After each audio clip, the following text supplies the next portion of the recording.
The name is Bond, Eurobond. And just like in the final act of a long-running franchise, the Zambian Eurobond has officially died. President Hakainde Hichilema, with the strategic backing of the African Development Bank, the AFDB, has brokered a deal that didn't just restructure our debt, no, it retired it. We've taken back the future that was once mortgaged, and we didn't just restructure the debt, we killed it. Here is how Zambia finally broke the 14-year curse of the Eurobond. But this victory comes with a new danger, a potential civil war between our energy companies that could waste every cent we just saved. Let's start with the anatomy of the debt. To understand why this exit is such a victory, we must look at the origin of the bonds and the bitter irony of how they were used. Let's start with 2012. In 2012, we got a Eurobond with $750 million US. It was initiated under the President Michael Chilufya Sata, and this was marketed for infrastructure with electricity and transport as primary targets. In 2014, we went back for more Eurobonds in the second round, where we got another $1 billion US. And here transparency began to slip. $250 million US was diverted into general budget support rather than capital projects. Even within the transport sector, funds were spread thin. For instance, while $120 million US was allocated to Zambia Railways, the aging infrastructure remained largely inefficient, with trains still moving at a crawl, much like our economy. Lastly, in 2015, we got our third and final Eurobond worth $1.25 billion US. And this was under the Lungu administration. And this became the most expensive debt in Africa. $420 million US was never specified in documentation, largely swallowed by subsidies and fiscal deficits. So let's do the math here. These bonds created a $237 million US annual interest obligation. When the kwacha devalued from 5 kwacha to 20 kwacha per dollar, the debt burden effectively quadrupled in local terms, meaning we spent years paying for consumption that vanished while our currency suffered under it. Effectively, this meant that the value of the money in your pocket lost 4 times its value. So you could have more money in your pocket, but you'd still only be able to purchase the same amount of products due to the inflation created under the Patriotic Front. Not only that, but also that money in your pocket came with an annual interest rate, as I mentioned earlier. So not only did our money lose value, but we effectively were stealing our children's future savings, even if we didn't borrow more money. Now let's delve into the 2026 Masterstroke and the new opportunities that came with it. In June 2026, the government executed a landmark $1.36 billion US buyback using a $600 million US loan from the African Development Bank. They went even further by turning something negative into something positive. What could possibly be positive about debt, right? Well, let me tell you. Here's the opportunity. We've freed up $275 million US in savings to be ring-fenced for the 15-year National Grid Resilience Program. I know it's a mouthful, but this equates to $18.3 million US per year budgeted. And this directly addresses the systemic issues we explored in our recent series. Let me refresh your minds here. Generation and reliability.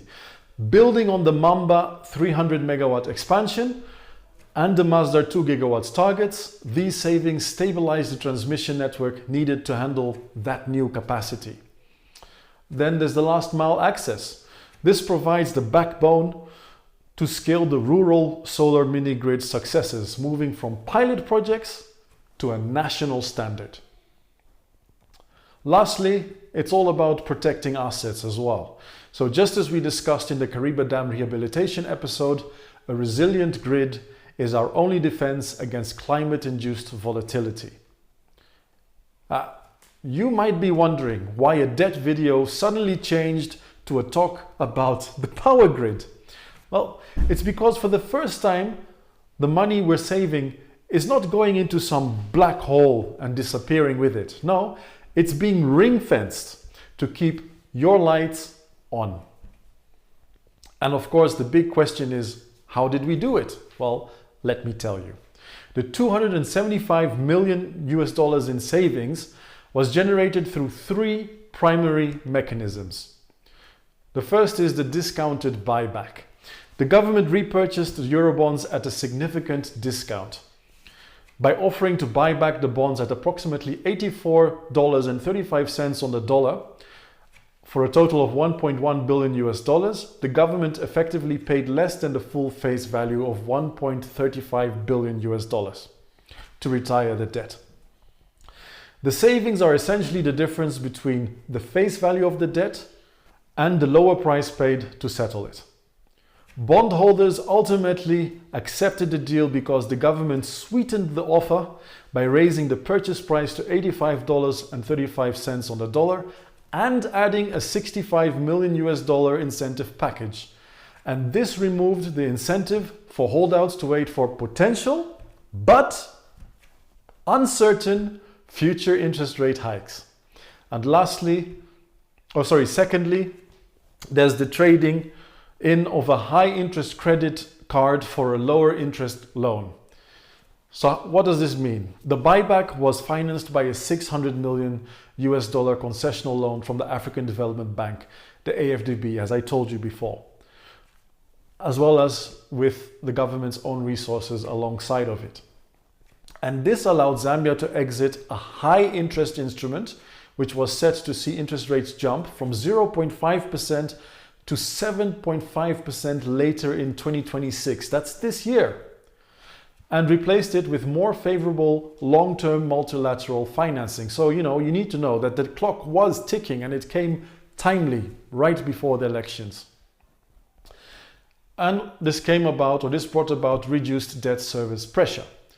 By eliminating these bonds, the government removed the immediate and future pressure of high interest principal payments.